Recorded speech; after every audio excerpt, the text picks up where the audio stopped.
Hi, my name is Balde. As a recent graduate of Metropolia UAS, this is my own personal hobby project. So let's go through it. Welcome. Metropolia UAS course FAQs assistant. So this is frequently asked questions. So in general, we have here what we are going through about this application. A Flask web application that leverages OpenAI's LLMs, which stand for Large Language Models, to help Metropolia students and staff get instant answers to questions about course materials.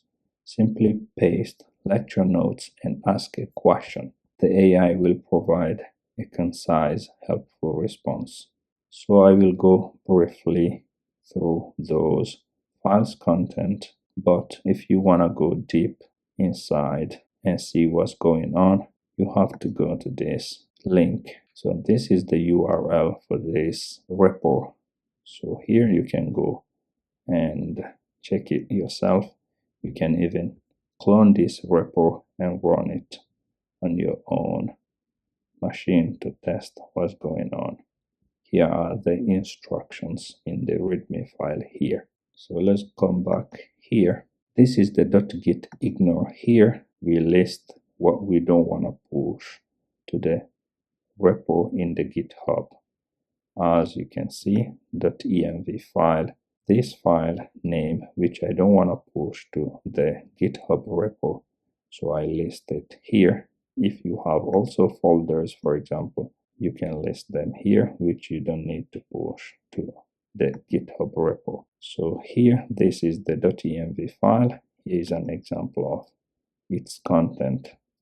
OpenAI API key. I have my API key here. And if you want to test this application, you have to go to this address, create your own OpenAI API key, come here, replace this with your own OpenAI API. So next we have this requirements.txt file. We have the dependencies here. This is the README file content. This is the Flask file content. We have the HTML file content here, the JavaScript file content here. This is the CSS file content. Last but not least, we have this test file content to test this application. So what we can do now, we can run the application and see the user interface. I bring up my terminal here. I have just run it. I have Python 3 here. So then I just add this file name. But if you just have Python, you can write Python without 3 and add this file name and press enter.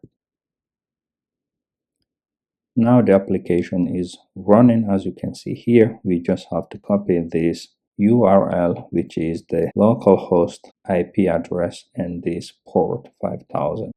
We come here, we open a new window here, we paste it and we press enter, and you can see this from the terminal here. We have this get request. This is the user interface we can interact with. Here we have two input fields, and here is the placeholder, as you can see, and paste lecture text here, max 5000 characters. So you can enter your question, which has this 300 characters. And right now this button is disabled because we should have something here and here before we can press this Ask AI Assistant. And down below here, recent lecture text and question or questions will be the 10 recent lecture text and question or questions will be stored inside the local storage. So I will bring it up soon. Here we will just try to write hello. And as you can see, now the minimum required characters is 20. So text too short. You have to have at least 20 characters. Add more detail. And down below here, what about this? Here we just have the maximum, the minimum here is 3 characters to ask a question. So I have copied a sample example here, which I'm going to paste. We will go through that. This is just an example. So I will use this question here to ask about this lecture text content. What is this course really about? So we can ask this AI. So let me bring the local storage, which I have talked about. From here, we have this local storage. We just click on that, and this is the URL this application is running on, as you can see here right now. So we press this Ask AI Assistant. As you can see, we have this concise response from what we have here. So, and we have this one. What is this course really about?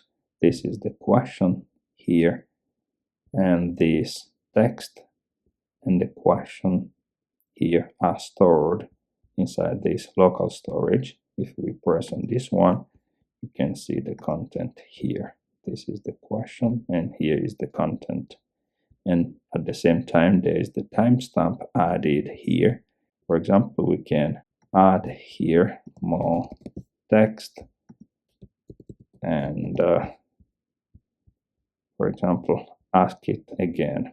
Now we can ask it again, and you will see that we will have another one down here. So you can see the timestamp here, and down below here now we have those two listed in this local storage. And if we want to get rid of those content from the local storage, we will just need to clean from here, clear history.